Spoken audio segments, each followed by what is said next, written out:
Welcome to Healing Highs with Lara, where we talk about the highlights and serendipitous moments of our healing journeys. I'm your host, Lara, an international energy healer for animals and humans.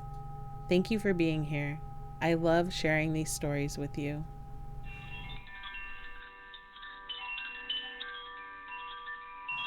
Hi, thank you for being here. Today we're going to talk about mediums and mediumship and signs from our loved ones after they pass.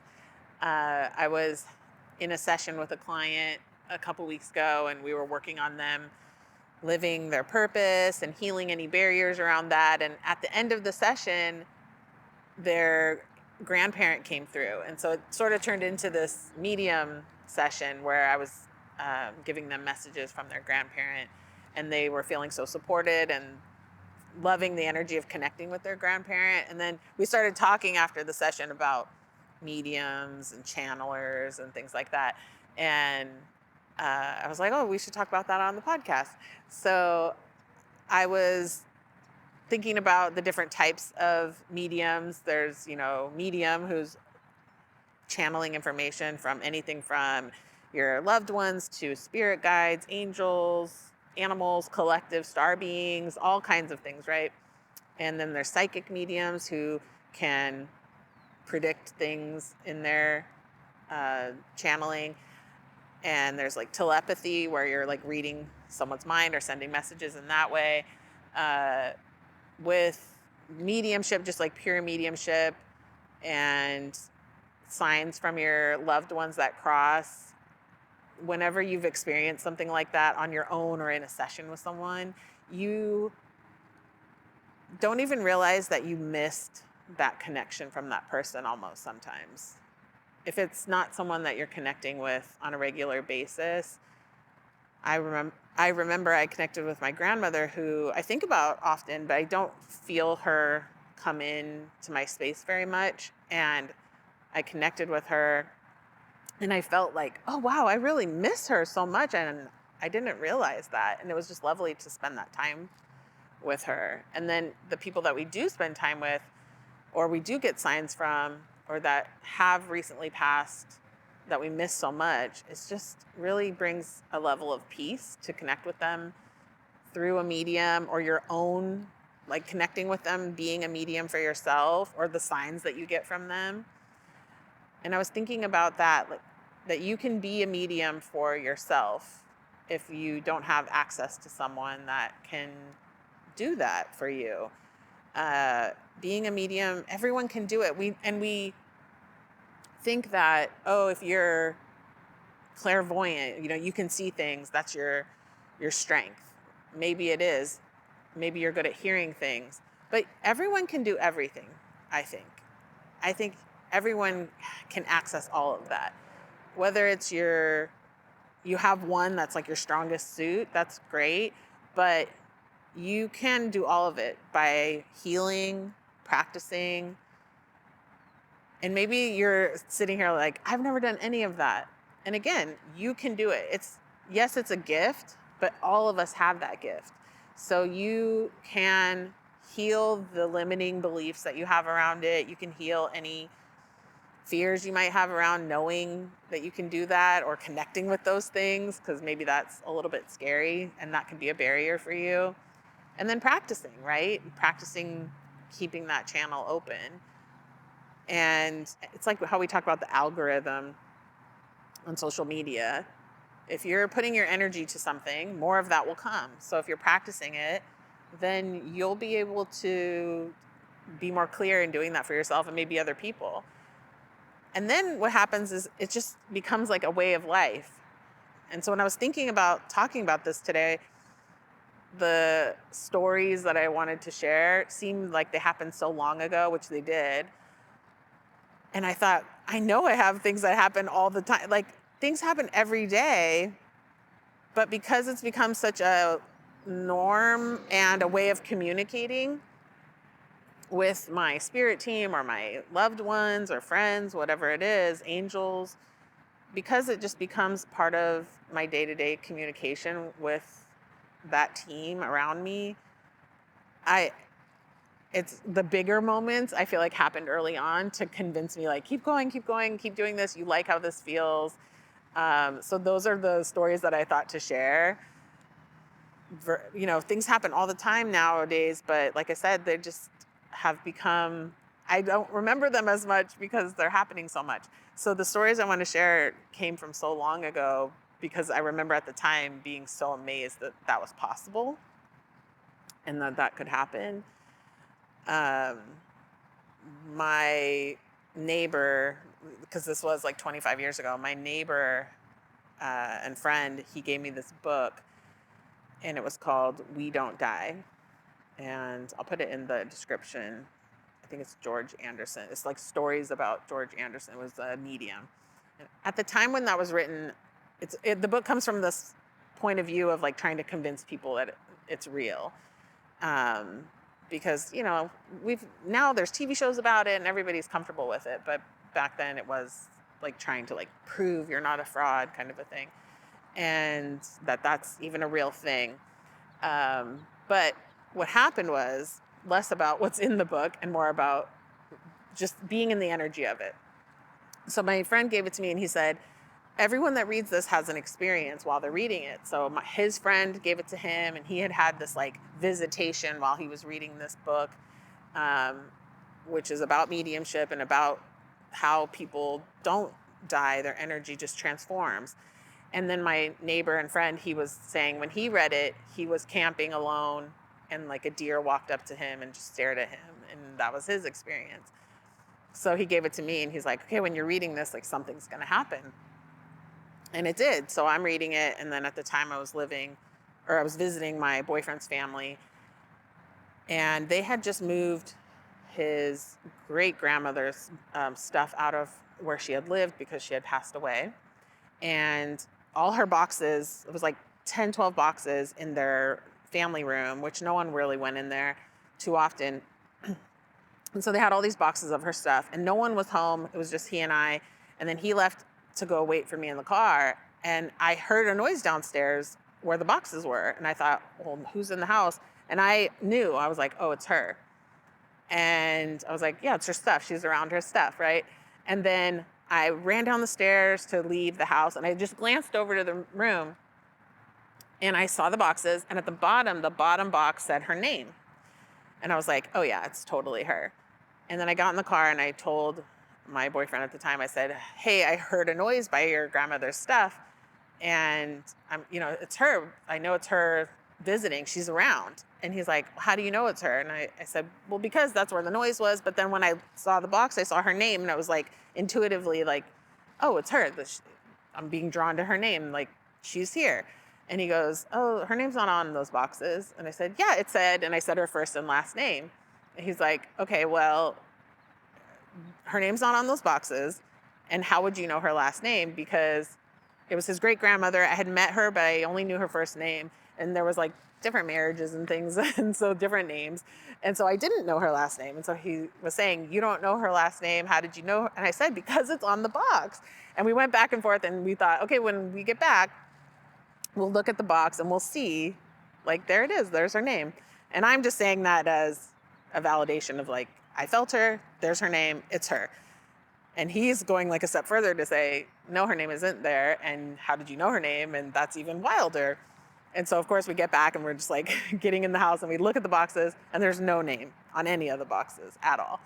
And I just couldn't believe it. And he's like, how did you know her name? And I was like, I don't know. I guess it was written there. I read it. I swear I read it on that box. It was written there.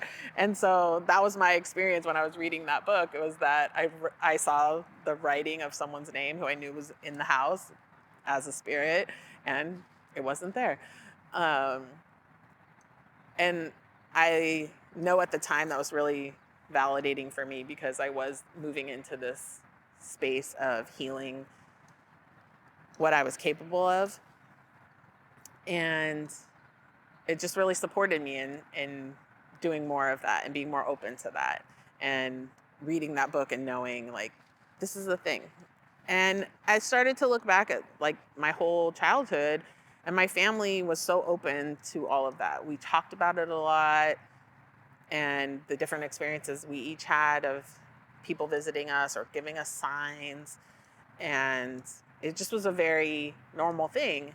And I was thinking about that when we would talk about it. The first one that I can remember that happened to me was my great grandmother had passed, and I went to her house where my great aunt lived. And when I walked up, it was like a really tight walkway because they used the side door. And when I walked up to it, a tiny little white butterfly started like almost like attacking me. And as I was like, I don't want to hit it, I opened my eyes and I saw my great grandmother's name or initials in the concrete. And I walked up the steps and I went into the door and I wanted to tell everybody, what happened and that I think it's her. And all I said was, oh, this white butterfly was like practically attacking me. And my great aunt goes, oh, that's your great grandmother. And we called her little grandma because she was very tiny. And she goes, that's little grandma. And I said, that's what I thought. And so it was so good for me because I thought, wow, I thought that. And that's already something that's basically been decided, I guess. And that really helped me to realize like, oh yeah, they're around us all the time. And now whenever we see a little white butterfly, we are like, oh, it's little grandma. And we did that my whole childhood life up until now. And then I started realizing like, oh, all my family or friends, when they pass and cross over, they could show up as something to visit. And it's always different, right? Like, I'm sure a lot of you have that where it's a butterfly or hummingbird. Like right now, I just realized I was watching a squirrel behind the camera, and that's my grandmother, the daughter of that great grandmother. She's a squirrel. And that was funny because she hated squirrels. And then at her funeral, squirrels were like fighting above the burial. And everyone was laughing because they're like, oh, she always hated squirrels. And I was like, for me, she'll be a squirrel. She's not a squirrel for my other family members. But I always ask their spirit form, let me know what you're going to be. And it's within a day that I have some experience with something that it's very clear. Oh, you're a squirrel. Your electronic malfunctions. You're a prankster. And you're going to play tricks on me. And I'm always going to know it's you doing that, whoever it is. And so for me, that was something I could do when someone was crossed over to help me process that I could still have a relationship with them. They could still show up in these ways, whether it's a small moment or a really important moment, and feel like I'm still getting their energy and they're still around me, supporting me. Another thing that I find valuable when we talk about things like this is if you go to a medium, right, or you are channeling, the symbols that are used and the abilities of that medium or that you have, it can be very clear, right? Like it's a man, his name is John, and he's saying this. And then other times you're having to decipher, or the medium's having to decipher. And when I teach people how to do this, whether it's like with angels or ancestors or your spirit guides, we're always talking about like, just go with what's coming through right away, Don't try to edit it. Just whatever drops in, and you'll have things that mean certain things to you, right? Like certain things could mean friendship, or certain things could mean you're taking a trip. And then other times, like say it's an airplane and you're like, oh, that's my symbol for someone's taking a trip. Your grandma knows you're taking a trip, but then they're like, no, I'm not. And maybe it hasn't come up yet, right? Or maybe it's literally something about an airplane and they go, oh, I just learned how to fly or something like that. So a lot of times the medium, or in my practice, if it doesn't work, I'll say, okay, well, I'm going to tell you what I'm seeing. And then it might mean something like literal for you or something different. Or, well, planes mean this for me, for the client. One of my friends is a medium, and maybe I'll ask him to be on the podcast. He's incredible. And before I knew him, I knew his partner. And I wanted to have a session with him because I knew eventually we were going to be like hanging out. And I just wanted it to be so objective, right?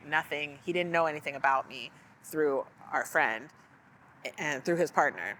And I went to him and he didn't know anything about me. And in the session, he said, he was talking to my godmother and he said, "Oh, she's giving you a chocolate chip cookie." And he was like trying to figure out like what that would mean. And I knew what it meant. So like for me, she was like a huge sweets person. She would work out so much so that she could eat any sweets that she wanted. And she, in the time that she was passing, she was very young when she passed, I had gone to Italy and I went to this like chocolate shop and I got these really amazing chocolate chip cookies, among many other things. And I brought them back for her. And when I gave them to her, she declined them. And I knew that that meant like we're nearing the end. And it was like maybe 6 weeks later that she passed. And it was very much like a rapid decline at that point. And so when he said that, like, "Oh, she's giving you a chocolate chip cookie," I knew it was a reference to that moment of me offering her a chocolate chip cookie and her declining it. And I literally left her house thinking, "Oh no, like this is happening." And him saying that to me, that was a very specific way that that meant something to me. And then what was even more like deeper than that is he didn't know at the time. I had told his partner about that chocolate shop in Italy, and they had just gone to Italy and went to that chocolate shop, but he didn't know that yet because he didn't know I knew him. Um, so yeah, you have to be really open to like, it could be very specific. It could be mean something kind of in general. I thought it would be really cool today for us to do a meditation, just to be in the space of being an open channel for whatever it is that you do want to connect with, and starting to support that space within yourself or reinforcing it if this is something you already do. So if you would like to do a little few minutes meditation with me for this, go ahead and close your eyes. Connect with your breath. Just tune into the sounds around you.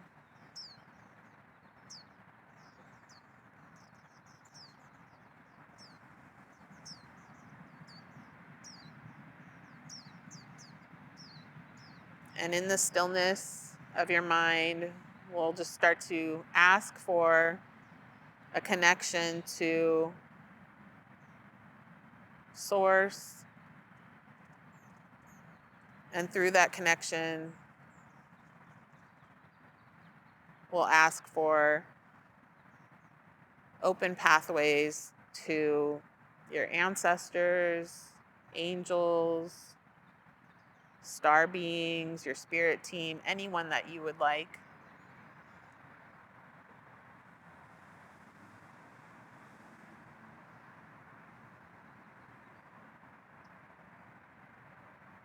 And as you start to feel the energies shifting and rising around you and through you, observe any other sensations or visions that you're getting.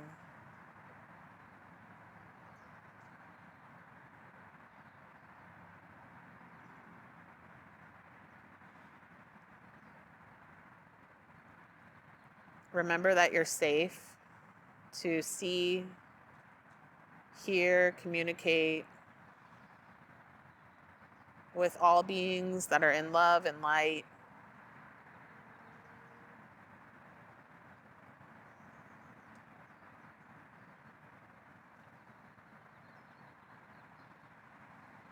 And choose one or a collective of beings or one person or animal that you would like to connect with, and just call them into this space with love and truth.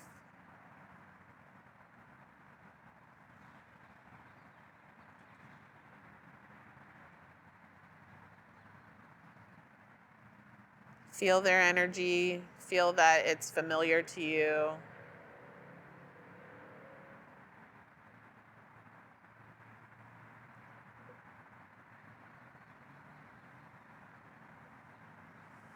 And just observe anything that you're experiencing.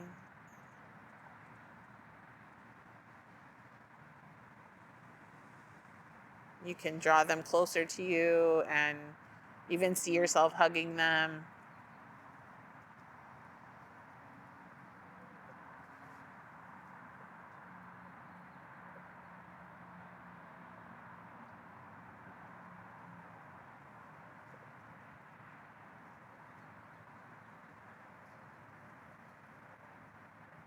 And spend some time there asking questions or listening to them, any images you see. And just observe how you're feeling.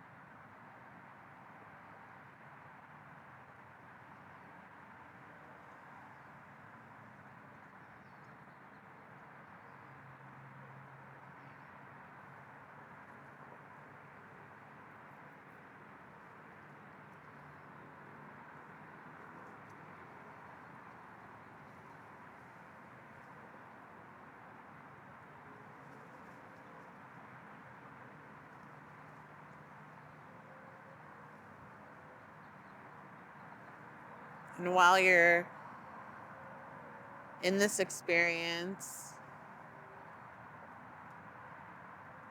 really feel the love between you and them, connecting your hearts.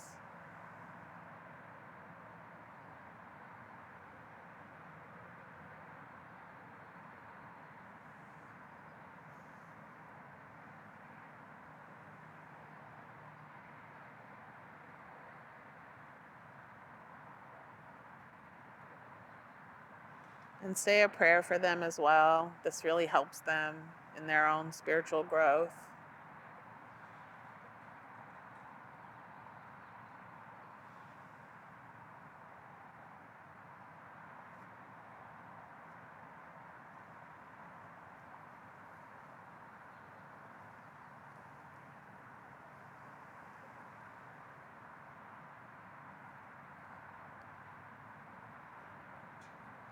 And you can close the door here and open it whenever you'd like, or you can leave this channel open but protected with Source's energy.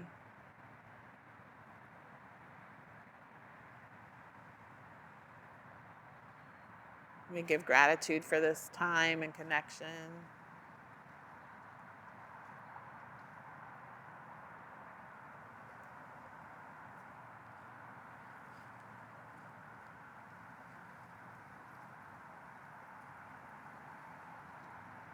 When you're ready, coming back to your body,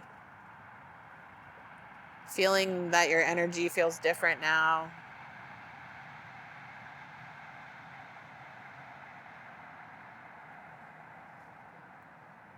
Feeling peaceful.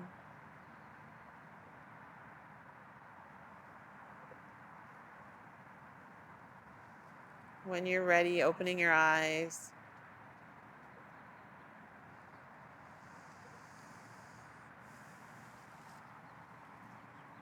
Thank you so much for joining me today. I'm going to ask the void a question, as we always do at the end. Void, because you have form and no form, have you ever had a part of yourself fall asleep? Like us humans, we have our arms or legs fall asleep when we're doing certain things. Have you ever experienced that? Constantly. Constantly. Oh, that's interesting. I get it. Thank you everyone for joining me today. I wish you joy and serendipity on your healing journey, and I know our paths will cross again.